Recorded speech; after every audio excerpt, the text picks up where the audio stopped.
Hey guys, thanks so much for tuning in again today. I wanted to hop on here real quick and do a review of the Sigma Mrs. Bunny vegan makeup brushes. I just got these a couple weeks ago and I've been really enjoying them. So I wanted to kind of just run through real quick and show you guys the set and talk a little bit about how they compare to the Sigmax brushes and just the regular Sigma brushes.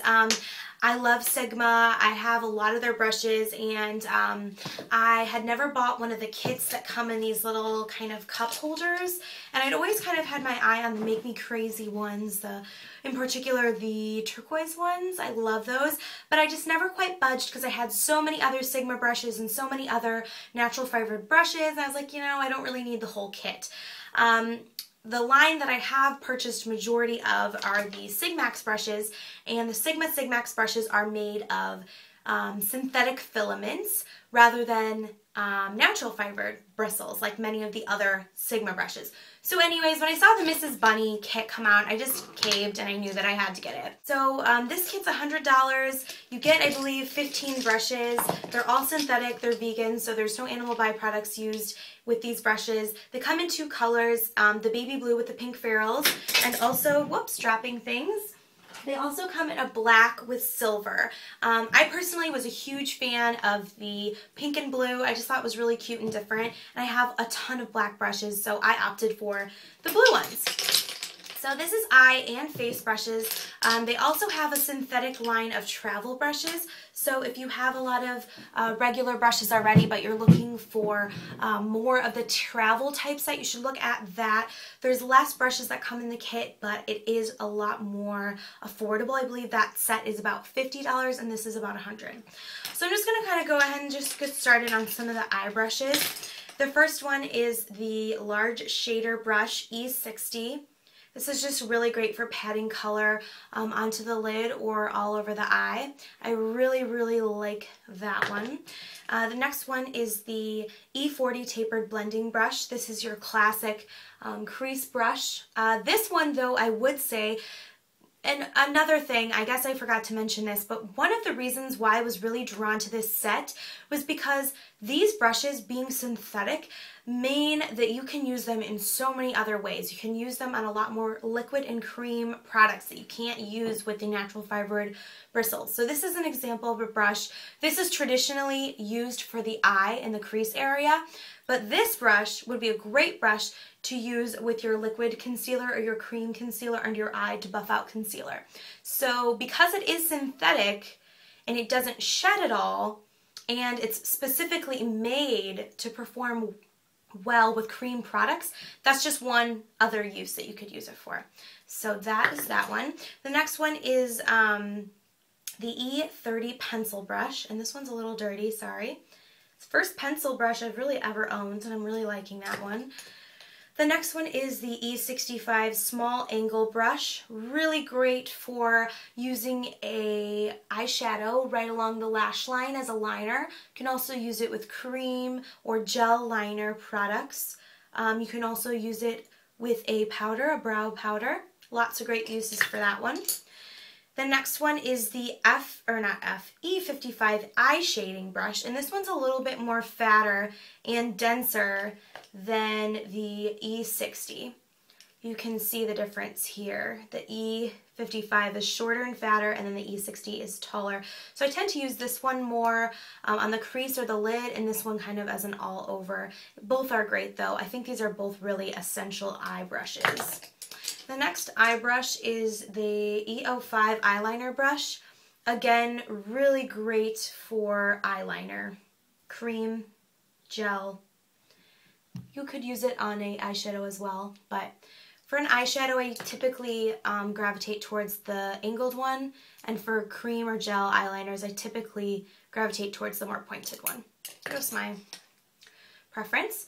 Okay, one more eye brush, and that is the medium angled shading brush, the E70. It's an angled one. You could use this right on the brow bone. You could also use this in the crease.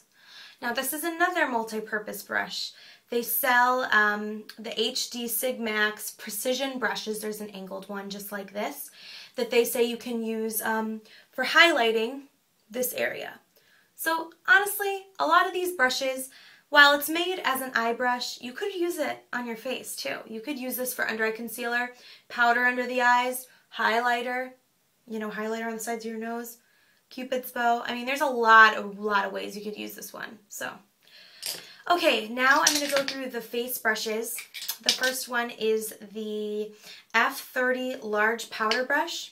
Really big, really dense powder brush. Really love this one just for setting my foundation with loose powder. The next one is the F40 large angled contour brush. Now this one I was surprised. It's quite different than the original version and also quite different from the Sigmax version. I mentioned in my December favorites video the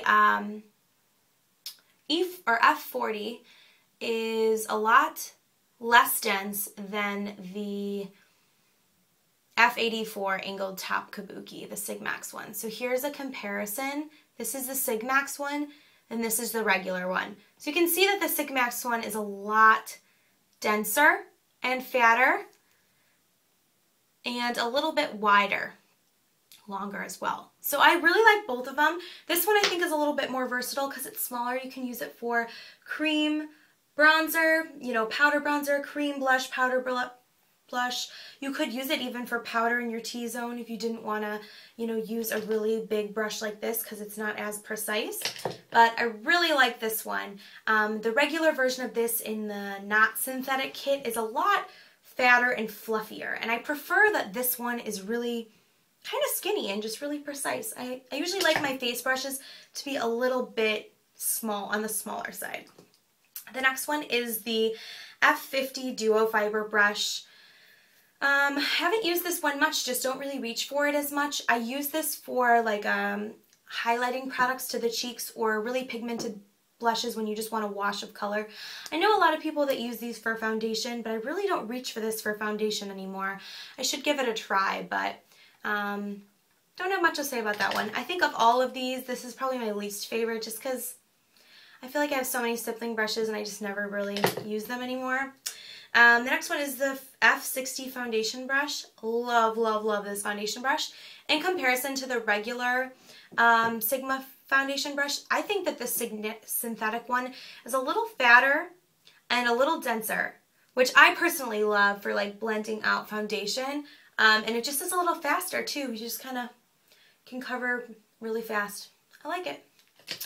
And the final brush is the F70 Concealer Brush. And this is another one. Before this concealer brush, I never just had a straight concealer brush. So I've been using this to just pat concealer under the eyes, and then I go through with like a fluffy eye shader brush like this and blend it out, or I just pat it with my finger. So all in all, I think that these are a this is a great set of brushes, totally worth the money. Like I said, there are some that I like more than others. Of all of them, I just have to remark and say that the quality is amazing, and I just love these in general because they don't shed. That's my ultimate pet peeve with brushes, is when they shed, and I can honestly tell you, I've been using these for a couple weeks and they do not shed at all. And that is one problem that I did have with a lot of the original Sigma brushes, is the shedding. I always found myself like picking these black hairs off my face, and it really annoyed me. I was worried that a lot of the eye brushes in particular wouldn't be as good of quality, just because typically I just reach for more of a natural fiber brush for my eyes and then more of a synthetic brush for any kind of face product. And I have found that these synthetic eye brushes perform just as good, if not better, as my natural fibered eye brushes. So if you're on the fence and you're not really sure if these are going to perform as well as natural fibered brushes, I would just say go for it. I think that they're amazing. I have no complaints. If I were to hand select, you know, which brushes I would get, there's definitely a few that I probably wouldn't purchase, but I mean, you don't really get to select when you're buying a kit like this. The value of buying them, you know, in a kit is way better than if you were to buy them individually. And right now, the synthetic brushes aren't even available individually, I don't believe. So I think it's great packaging, really easy for travel, really good quality. I haven't had any troubles with the ferrules being loose. So I just have no complaints. Obviously, some of them are going to perform a little bit different or be a little bit different than the originals, but all in all, if you're a fan of like Eco Tools or Real Techniques synthetic brushes, and you're looking for a kit, I would definitely recommend the Sigma Mrs. Bunny or Mr. Bunny vegan brushes. I hope you guys enjoyed this video. If you have any questions, just leave me a comment below. Thanks so much for watching, and don't forget to rate, comment, and subscribe. Have a good one. Bye, guys.